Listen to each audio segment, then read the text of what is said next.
उम्मीद है कि आज फिक्स हो जाएगी और अगर ना हुई तो फिर कल सुबह लगेगी, क्योंकि कोर्ट ने ऑर्डर किया है विद इमीडिएट इफेक्ट, फौरी तौर पर ये होना चाहिए। फौरी तौर पर का मतलब है उसी वक्त। हम अभी सेक्रेटरी जनरल साहब आए थे हमारे, वो बायोमेट्रिक वेरिफिकेशन करा गए हैं, हमने कंटेम्प्ट पिटिशन फाइल कर दी है। उम्मीद है कि आज लग जाएगी, वरना कल सुबह सवेरे लगेगी। इंशाल्लाह इनके खिलाफ कंटेम्प्ट भी लगाएंगे और डीसील भी कराएंगे। देखें, पहली बात है कि हम इमरान खान नहीं हैं, हम इमरान खान के सिपाही हैं। लेकिन दूसरी बात है कि हम आज भी खड़े हैं। पिछले 3 महीने में मेरे खिलाफ 5वीं FIR कटी हुई है। हम इनसे FIRों से नहीं डरते, जेल में भेजना है भेज दें। हमारा आमिर मुगल दहशतगर्दी के पर्चे में उस दिन सारी मीडिया के मौजूदगी में उन्होंने पता है क्या लगाया, दहशतगर्दी का पर्चा दे दिया। उन्होंने कहा जी इन्होंने हवाई फायरिंग की है, इनके हाथ में पिस्तौल थे, इनके हाथों में पता नहीं क्या गन्ने थी, इनके हाथों में आईनी रॉड थे। वो सारी दुनिया ने देखा, सारे मीडिया मौजूद था। इन बेईमानों और बदमाशों का मुकाबला हम इंसाफ से करना चाहते हैं, हम सुकून से करना चाहते हैं। अब इन्होंने वो जो जगह दी है, आपको पता है वो FWO की जगह है। इन बेईमानों और चोरों का हमें पता है। और इस्लामाबाद की तारीख में आज तक वहाँ एक जलसा भी नहीं हुआ। इलेक्शन कमीशन के आर्डर को भी चैलेंज कर दिया है, अभी पटिशन फाइल कर दी है। मुझे ये बताएं कि जब कोई मुजरिम हो, जिसने जुर्म किया हो, क्या वो खुद जज बन जाएगा कि जनाब मैं खुद फैसला करूँगा, या मेरी चॉइस का कोई जज होगा? इलेक्शन लॉज के मुताबिक 6 महीने में फैसला करना होता है। 6 महीने में से तकरीबन पटिशन फाइल हुए भी 2.5 महीने हो चुके हैं। अब अभी तक तीनों जो हारे हुए थे, अब कठपुतली MNAs बने हुए हैं, उन्होंने अभी तक जवाब नहीं दिया और फॉर्म 45 भी जमा ना कराए और वो भाग गए। भाई आपको 7 डेज़ में जवाब देना होता है। एक बात बताऊँ, इलेक्शन लॉज के मुताबिक 7 डेज़ में जवाब देना होता है, और अगर वो नहीं देंगे जवाब 7 डेज़ में, तो 2 ऑप्शन है जज के पास। या तो वो उसका हक के दिफा ख़त्म कर देगा, या उसको अगर टाइम देगा तो 1 लाख रुपए जुर्माने के साथ देगा। ना लाख रुपए जुर्माना किया, ना हक के दिफा ख़त्म किया। 2-5 को लगा था, उनको कहा जी 18 दिन दे रहे हैं, 7 दिन देने थे, 18 दिन दिया, नहीं जमा कराया और ना ही अपने फॉर्म 45 लेकर आए। फिर 20/5 को फिर नहीं आए, आकर रिक्वेस्ट की कि जनाब थोड़ा सा टाइम दे दें। फिर जज ने 9 दिन पूरे दे दिए, फिर नहीं जवाब जमा कराया। फिर 29/5 को फिर उन्होंने आकर कहा कि नहीं जवाब नहीं है अभी तक जनाब, फिर थोड़ा सा टाइम दे दें। फिर 5 और 6 तारीख रखी हुई थी और आज जज नहीं है आज तक। बजाय इधर आने के वो भागम भाग जाते हैं, वो जाकर इलेक्शन कमीशन से कि जनाब जज बदल दें जी, जज बदल दें। इल्ज़ाम क्या है कि जज कह रहा है कि जी मैं 2 इल्ज़ाम लगाए। एक ये है कि जज कह रहा है मैं जल्दी केस का डिसाइड करूँगा। वो तो कानून कहता है कि जल्दी डिसाइड करें। हमारे ऊपर इल्ज़ाम ये होता है कि जनाब वकील और जज जल्दी डिसाइड नहीं कराते केसेस को। अच्छा, जल्दी हो रहा है तो आपको भी फ़ायदा है अगर आप सच्चे हैं तो। दूसरा ये है कि जज साहब ये कह रहे हैं कि अगर एफिडेविट देंगे, अगर ये झूठा साबित हुआ तो आप जेल जाएंगे। भाई वो भी तो कानून है। आगे से इलेक्शन कमीशन ने कहा कि अगर आपने जुर्म कोई नहीं किया तो फिर आप क्यों जेल जाएंगे? उन्होंने कहा जी फिर समझ जाओ। आगे कहा जी समझ जाओ। समझ जाओ का क्या मतलब है कि इसका मतलब है कि आप जराइम में शरीक है। इसके ऊपर ये है परजरी का लॉ। परजरी ये होती है कि अगर आप अदालत में कुछ झूठा एफिडेविट दें या झूठी स्टेटमेंट दें तो उसके ऊपर PPC का दफ़ा लगता है। वो कानूनी तौर पर अदालत उनको भेज सकती है और भेजने की बल्कि पाबंद है। तो इसमें क्या हर्ज है? अच्छा, फिर मुझे बताएं, देखें अब मेरे केस में तो पूरा का पूरा जो 2 किस्म के 3 मुजरिम हैं। एक मुजरिम है तारिक फजल चौधरी, जिसकी कनाइमेंट से रिटर्निंग, दूसरा मुजरिम है रिटर्निंग ऑफिसर, तीसरा मुजरिम है इलेक्शन कमीशन ऑफ पाकिस्तान। उसने भी जुर्म किया है। क्यों जुर्म किया मैं एक बात, और बाकी सारी जराइम के अलावा मेरे केस में 12 तारीख को वो ये कहते हैं, अपने सर्टिफाइड कॉपी मुझे दी है, 12 तारीख को उन्होंने फॉर्म 48-49 जारी किया।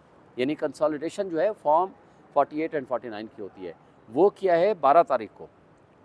जबकि जो नोटिफिकेशन जारी किया है तारिक फजल का, वो जारी किया है 11 तारीख को। ये कैसे मुमकिन है?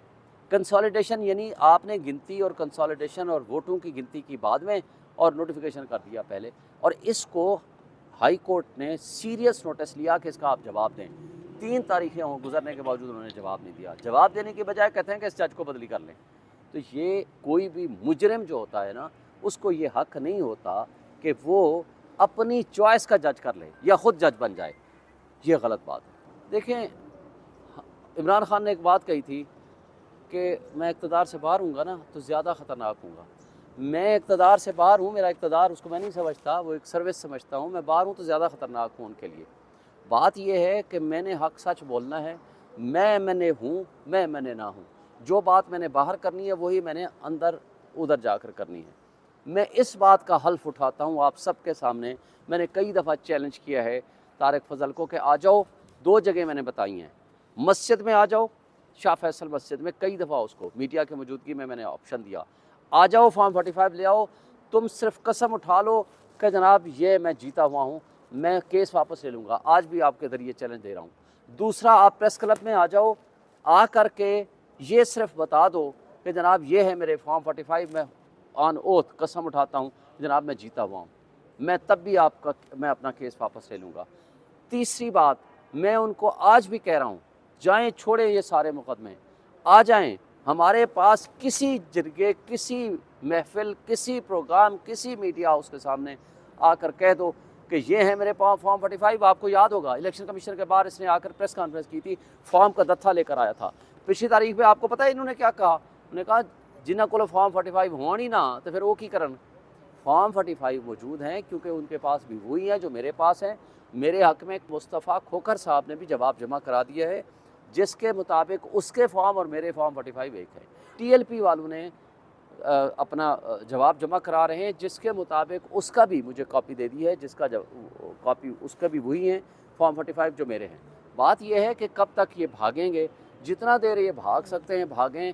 इन चोरों का हमने पीछा नहीं छोड़ना। ये अपने मुंह छुपाते फिर रहे हैं, ये किसी शादी गमी में जाने के काबिल नहीं है। मुझे बताएं, अपनी बीवी बच्चों अपने घर से ये आ रहे हैं, किसको ये कह सकते हैं कि जनाब मैं जीता हूँ? वो प्रोग्राम में ये इनका एक सपोर्टर आया हुआ था, उसने कलीसा नकवी ने बताया कि इनका एक सपोर्टर आया हुआ था। मैंने उससे पूछा कि यार क्या है? उसे कहता है इनके सपोर्टर ने एक लतीफ़ा सुनाया। उसने कहा जी, गीदड़ से पूछा कि यार हम ज़्यादा दिलेर ताकतवर हैं या शेर? उसने कहा कि यार ताकतवर और दिलेर तो हम हैं, मगर बस दुआ करो कि शेरों से मुकाबला ना हो जाए, सामना ना हो जाए। तो बात वही है कि वो सच का सामना नहीं कर सकते।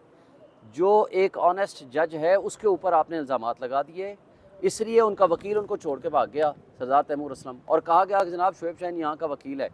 एक बात आप बता दूँ, जस्टिस तारिक महमूद जहांगीरी साहब बड़े ऑनेस्ट कॉम्पिटेंट जज हैं, हमारे दोस्तों की तरह हैं, हमारे कुलीग रहे हैं, लेकिन सियासी तौर पर सारी ज़िंदगी वो मेरे मुखालिफ रहे हैं, मैं उनका मुखालिफ रहा हूँ। उन्होंने सारी ज़िंदगी ना मुझे वोट दिए, मैंने कुछ 10 इलेक्शन लड़े हैं, ना मैंने उनको कभी वोट दिए हैं। वो भी हाई कोर्ट बार के सदर रहे हैं, मैं भी सदर रहा हूँ, वो डिस्ट्रिक्ट बार के सदर रहे हैं, वो जनरल सेक्रेटरी रहे हैं, मैं इस्लामाबाद बार काउंसिल का मेंबर चेयरमैन रहा, मैं पाकिस्तान बार काउंसिल का चेयरमैन रहा, मेंबर रहा, लेकिन न उन्होंने कभी मुझे वोट दिया ना मैंने दिए। और बल्कि इतराज़ अगर होता तो हमें होता कि जनाब हमारे मुखालिफ ग्रुप से हैं। दूसरा, जो मेरा मुखालिफ वकील था जो अब उनको छोड़ गया है, सरदार तैमूर असलम, आप सारे बेहतर जानते हो, सरदार जस्टिस रिटायर्ड सरदार असलम साहब का बेटा है, और जस्टिस रिटायर्ड सरदार असलम साहब तारिक महमूद जहांगीरी साहब के उस्ताद मोहतरम थे। अगर मैं कहता तो उनका आपस में ताल्लुक़ बनता था, लेकिन एक ऑनेस्ट कॉम्पिटेंट जज के पास जब किसी का सगे भाई का केस भी आ जाए, दे आर अंडर ओथ, उन्होंने इंसाफ करना है रिकॉर्ड के मुताबिक, कानून के मुताबिक। रिकॉर्ड आप पेश नहीं कर रहे, जवाब आप दे नहीं रहे, आप चूहों की तरह वहाँ छुप गए हो, और उन मुजरमों के हाथों में जिन्होंने खुद शरीक जुर्म है आपके साथ। वो क्या कहते हैं ना, शरीक जुर्म ना होते तो मुखबरी करते, क्योंकि आपके साथ वो शरीक जुर्म है इलेक्शन कमीशन और रिटर्निंग ऑफिसर और वो कठपुतली और नाजायज़ MNAs, चूँकि जिस तरह वो नाजायज़ औलाद होती है ना, इस्टेब्लिशमेंट ने इस दफ़ा नाजायज़ MNAs पैदा किए हैं और उनको पाल पोस के बड़ा किया है रिटर्निंग ऑफिसर ने, उनकी सरपरस्ती और परवरिश की है इलेक्शन कमीशन ने। तो ये तीनों सारे जराइम में शरीक कार हैं। तो आप नाजायज़ों से पूछेंगे कि जनाब आप बता दें कि आपके जो दादा बाप ने जो आपकी परवरिश की है वही फ़ैसला करेंगे कि जनाब कौन सच्चा है और कौन झूठा है।